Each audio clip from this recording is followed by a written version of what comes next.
Alright. Sweet. Jesus. Wow. Going by quick. We're already to week 4 of Overwatch. So, got some real interesting matches coming up this week. I'm excited. So, starting out this week, as you can see, tonight at 6, we got the Valiant facing off against the Fusion. This should be a very good game. Couple of 4-2 teams. Teams fighting for some playoff positioning already. Although we have a long way to go before that. But this one I'm actually really excited for because it's got two of the best Genjis in the, I don't know if the two best in Overwatch League, but two of the better ones definitely, in Shadowburn and Agilities. So that's going to be a lot of fun to watch.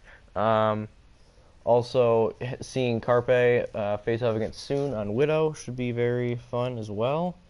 I like the Fusion's DPS combo a little more than the Valiant in this case, which is rare that I'll pick a team over Valiant DPS wise, because like Agility and Soon and Silk Thread are very, very, very good. But I like the Fusion, but I like the Valiant's support a bit more, and I think I like their tanks a little more as well.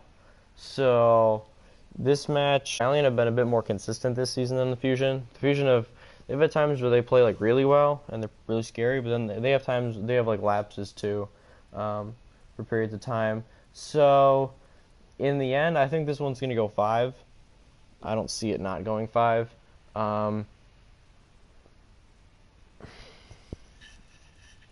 It's kind of a toss-up, if I'm being honest, for this one. I think I'm gonna go with the Valiant though. They're a little more deep. I think overall they're a little bit better. They're a little bit better as a team, and I think that their coordination and like their team is a little more cohesive than the Fusion at this point in the season. But I think this could be a very, very close game. Two teams that are, I think they're like 4th and 5th, 5th and 6th in the standings right now. So this match is going to be important, and I could see these teams facing up in the future and possibly in the playoffs. So in a close game, got the Valiant 3-2. Right, second we got the Gladiators against the Mayhem. So the 2-4 Gladiators against the 1-5 Mayhem. In this one, I definitely have the Gladiators. I think that just overall they're a much better team. I don't think the Mayhem are quite as bad as some people say, but the Gladiators should be able to beat them pretty handily. This one, I got the Gladiators 3-1. I think the Mayhem will take a map, especially because the Gladiators definitely have some very prominent weak points, like attacking on Temple of Anubis. Attacking on Lunar Colony hasn't been as bad, but it hasn't been great. Even attacking on like hybrid maps, like Eichenwald, they've been a little weak there. So we'll see. I think that the Gladiators will definitely take the middle two games, but on like the hybrid and the just straight payload map, I think the Mayhem have a chance to at least keep it close. So yeah, hopefully I see this match as an opportunity for the Gladiators to try out some new stuff and like maybe try to, I don't know, new heroes, new people on different heroes, whatever it ends up being, like swapping out some of their DPS guys, maybe using the 3 DPS strategy on like your Temple, your 2 CP. Hopefully they'll start to figure something out because they've looked pretty dang weak on those. And if they do shore that up and improve on that a little better, I think they can compete with almost any team in the league. So got the Gladiators in that one 3-1. Hopefully they'll use this win to keep improving and moving forward. And then the third match, we got the Outlaws against the Shock. So 4-2 Outlaws, 2-4 Shock. The Outlaws are definitely a better team on paper. They've performed better this season. This one probably won't be that close. I mean, to put it in perspective, last week the Fuel beat the Shock 3-0, and the week before that the Outlaws beat the Fuel 4-0. So this one shouldn't be close. Probably a 4-0. Still don't know the status of the Shock with like Sinatra or whatever. I don't know when he's going to be eligible. But if I'm honest, even if he was in, I still don't think they'd win this. Outlaws are just, to be honest, really stacked. They're a very good team. They're pretty damn scary. So that one, pretty straightforward, 4-0.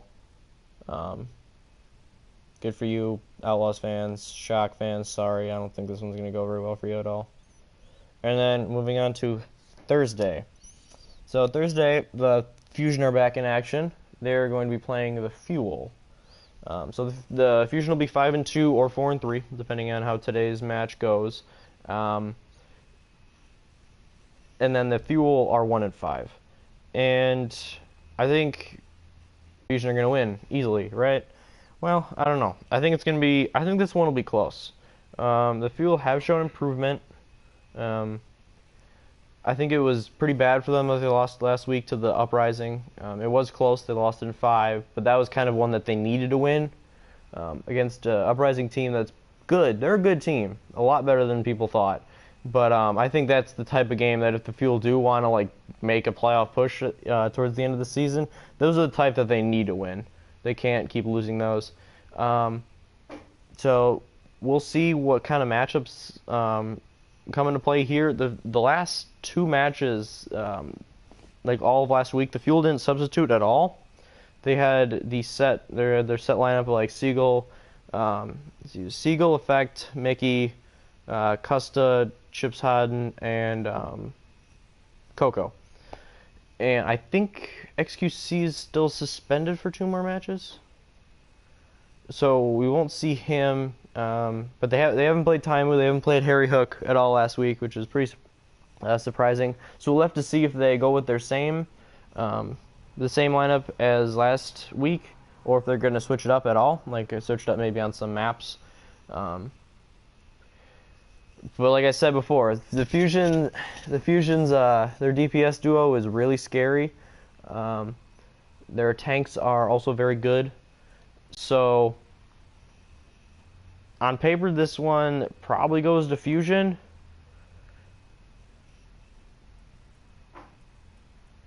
I think it's hard to see Dallas going 1-6, but I think Fusion do win this one in 5. I think that the talent of their best players is a little bit better than the Fuel's, because the Fuel have Effect, who's amazing, but the Fusion have Carpe and Shadowburn, so I think that's going to negate him a little bit. I don't think Siegel is on the level with those guys. And I like Siegel a lot, but I don't think he's on the same level as them. So I think that'll be the difference in the end, especially since they end on Lijiang Tower as the tiebreaker. I think that is an advantage for the Fusion. Even though they did lose on it against the Gladiators, it was very close a couple weeks ago. So in this one, I got the Fusion 3-2. That one, again, a lot of these matches are going to be close. I'm especially excited for. There's 1 week. I don't remember what day it is coming up, but there's some matches that are going to be really good. Unfortunately, the second match of Thursday probably won't be very close. It's the Excelsior, fresh off their win against the Dynasty. Amazing game to watch. That was a lot of fun, even though I didn't really have a stake in it between New York and Seoul. I guess I was rooting for New York, but I wasn't going to be devastated either way. But it was just a very, very entertaining game. New York 1-5. And they're coming off that win. They're going to be playing the winless Shanghai Dragons. So Shanghai, they took the Fusion to 5 last week. They won a map against the Dynasty. Definite improvements here across the board, but this team still is not going to beat the Excelsior. They'll keep it decently close for most of the maps, I think. There'll probably be 1 or 2 that New York blows them out, but a couple of the other ones will be competitive. But I think New York will 4-0 this one. I could see it going 3-1. But yeah, the Excelsior, they're just the difference in skill, coordination, everything. This one's going to Excelsior. It's going to be very interesting because teams can pick up players now. I think the only one I've really heard about was the Dallas Fuel picking up AKM. There might be a couple others, but it'll be interesting to see what Shanghai does and what all the teams do for that matter.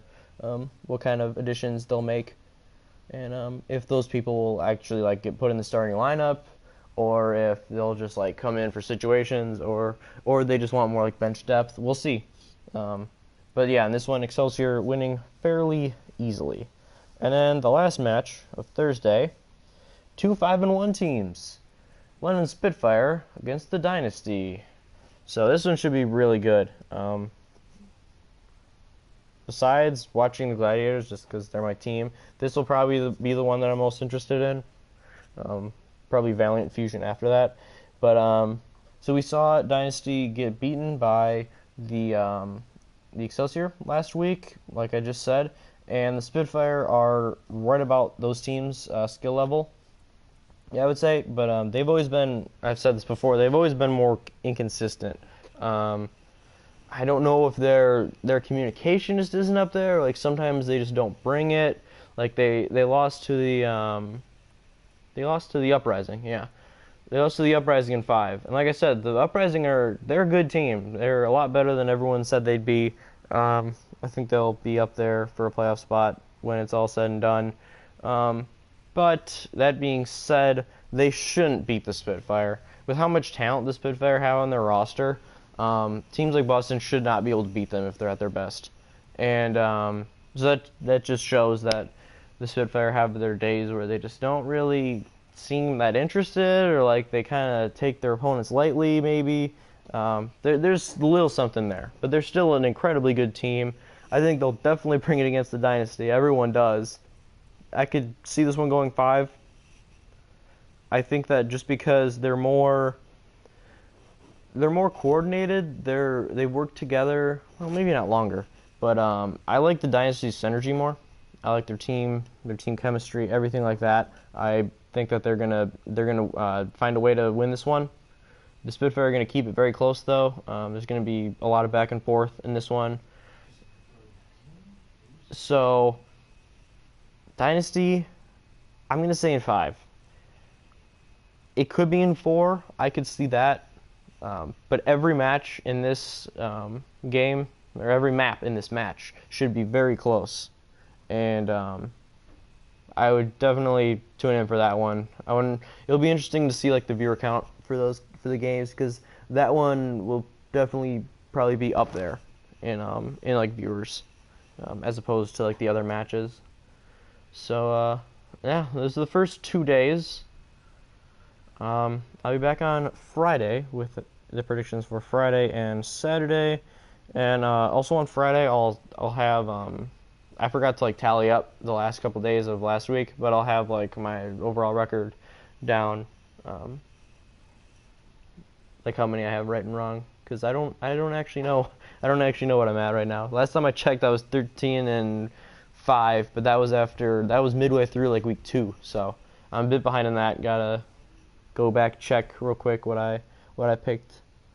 So I hope it's week 4, so now this is about the time when some people might be starting to lose some interest, and like you don't have to watch every game, obviously, like people are busy. But I'd say at least try to watch like some of the good matchups. Obviously, if your team is playing, try to keep up with them. And then after next week, it's the end of stage 1. They're gonna go to stage 2, which I assume means different maps. I think that's when they can like put in their players that they've signed as well. So there should be some changes coming up then, and should be really fun to watch. So thank you for tuning in. I'll see you guys on Friday. Also, there's going to be another video coming out in a couple days explaining the new streaming schedule. So look forward to that, and I'll see you on Friday.